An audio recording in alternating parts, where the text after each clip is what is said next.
नमस्कार, मी अतुल सर. आज या लेक्चरमध्ये तुम्हाला एक स्ट्रक्चर शिकवणार आहे की ते स्ट्रक्चर वापरून तुम्ही 100हून अधिक वाक्यरचना बनवू शकता. मी ते 100 सांगितले, त्याच्यापेक्षा तुम्ही जास्त बनवू शकता. जसं तुमचं कॅपॅसिटी असेल वर्ब्सची किंवा शब्दार्थांची, त्यानुसार तुम्ही त्यापेक्षाही जास्त बनवू शकता. बघा, हे स्ट्रक्चर कुठलं आहे आधी समजून घ्या. पहिला आहे भूतकाळ. म्हणजे पहिल्या स्ट्रक्चरमध्ये तुमची वाक्यरचना काय भूतकाळाची असणार आहे, आणि नंतर काय व्हेन घ्यायचंय, आणि त्याच्यानंतरची जी वाक्यरचना असणार ती कशाची असणार, भूतकाळाचीच. म्हणजेच दोन भूतकाळांच्या वाक्यरचना तुम्हाला घ्यायच्यात आणि त्याच्यामध्ये तुम्हाला काय वापरायचंय, व्हेन. मग त्याचा अर्थ बघा कसा होतो. मी टीव्ही पाहण्यासाठी बसतच होतो की फोन आला. त्याच्यानंतर बघा, मी तुला मेसेज लिहितच होतो की तुझा मेसेज आला. नंतर क्लास सुरू झाला होता की लाईट गेली. आम्ही निघतच होतो की ते आले. म्हणजे बघा, ह्या आपल्या वाक्यरचना ह्या रोजच्या वापरातल्या आहेत. बघा, ह्या वाक्यरचना आपण दररोज बोलतो, पण त्याच्यावर आपण विचार नाही करत याला इंग्रजीमध्ये कसं बनवणार. मग त्यासाठी कुठलं स्ट्रक्चर असतं, कुठले शब्दार्थ असतात, काय वापरावं लागतं, राईट, हे जास्त तुम्हाला क्लिअर करणार आहे. बघा, पहिलं वाक्य काय आहे तुमचं, भूतकाळाचं. नंतर व्हेन घ्यायचं, नंतर परत वाक्यरचना कुठली घ्यायची, भूतकाळाची. हे वाला काय तुमचं स्ट्रक्चर आहे. काय ही रचना आहे. ही रचना व्यवस्थित लिहून घ्या. ह्या वाक्यरचना तुम्हाला 4 एक्झाम्पल्स दिले, ह्याच्यानुसार तुम्ही अजून भरपूर बनवू शकता. बघा,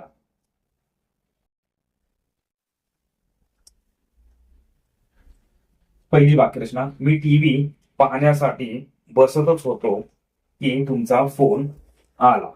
आहे की नाही, म्हणजे फोन आला, राईट. म्हणजेच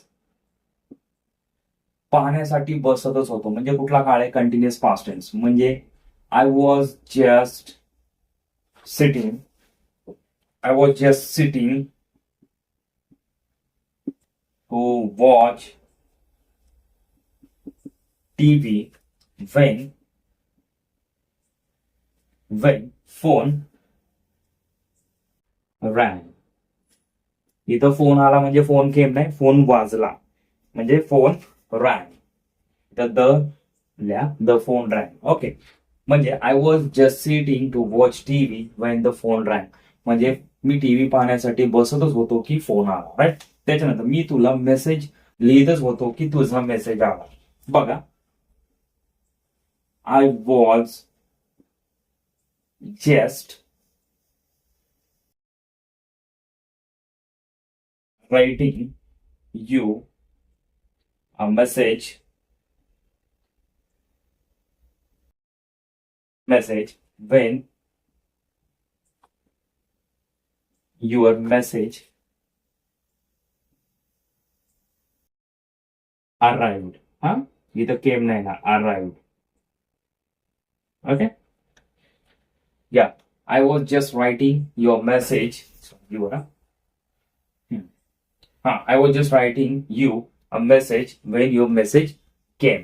म्हणजे मी तुला मेसेज लिहितच होतो की तुझा मेसेज आला. क्लास सुरूच झाला होता की लाईट गेली.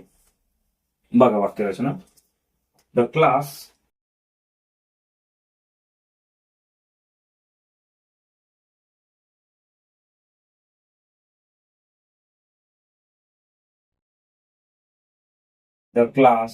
had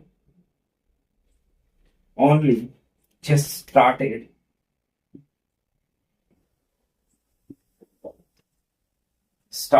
the class had only just started when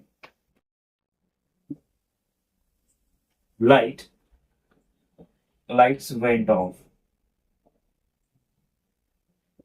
okay. Went of किंवा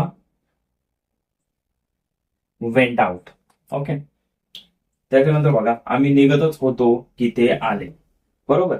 म्हणजे बघा, वी वर जस्ट लिव्हिंग. मित्रांनो, इथं ओनली येणार नाही, थोडा माझा डाऊट होता. The class had just started when lights went out. Okay. तेवढी सॉरी, तेवढं तुम्ही रेक्टिफाय करून घ्या. बघा, we were just leaving when they arrived. म्हणजे ते आले किंवा त्यांचं आगमन झालं, इथं तुम्ही केम पण लिहू शकता. आलं लक्षात? म्हणजे आम्ही निघतच होतो की ते आले. बघा आता तुमच्यासाठी एक प्रश्न आहे. मी दाराला कुलूप लावतच होतो की फोन आला. बघा हे वाक्य तुम्हाला, ह्या वाक्याचं तुम्हाला उत्तर कमेंट बॉक्स मध्ये सांगायचंय. बघा वाक्यरचना ह्या लिहून घ्या. सुरुवातीचं स्ट्रक्चर सेम आहे, मध्ये व्हेन घ्यायचे आणि नंतर काय करायचं, परत भूतकाळ तुम्हाला वापरायचं, त्याच्यानंतर सुद्धा व्हेन नंतर. बघा ह्याच्यामध्ये काय डाऊट असेल तर कमेंट बॉक्स मध्ये कमेंट करा. पुढील सेशन मध्ये असंच एखादा कन्सेप्ट घेऊन येऊ. तोपर्यंत जय हिंद, जय महाराष्ट्र.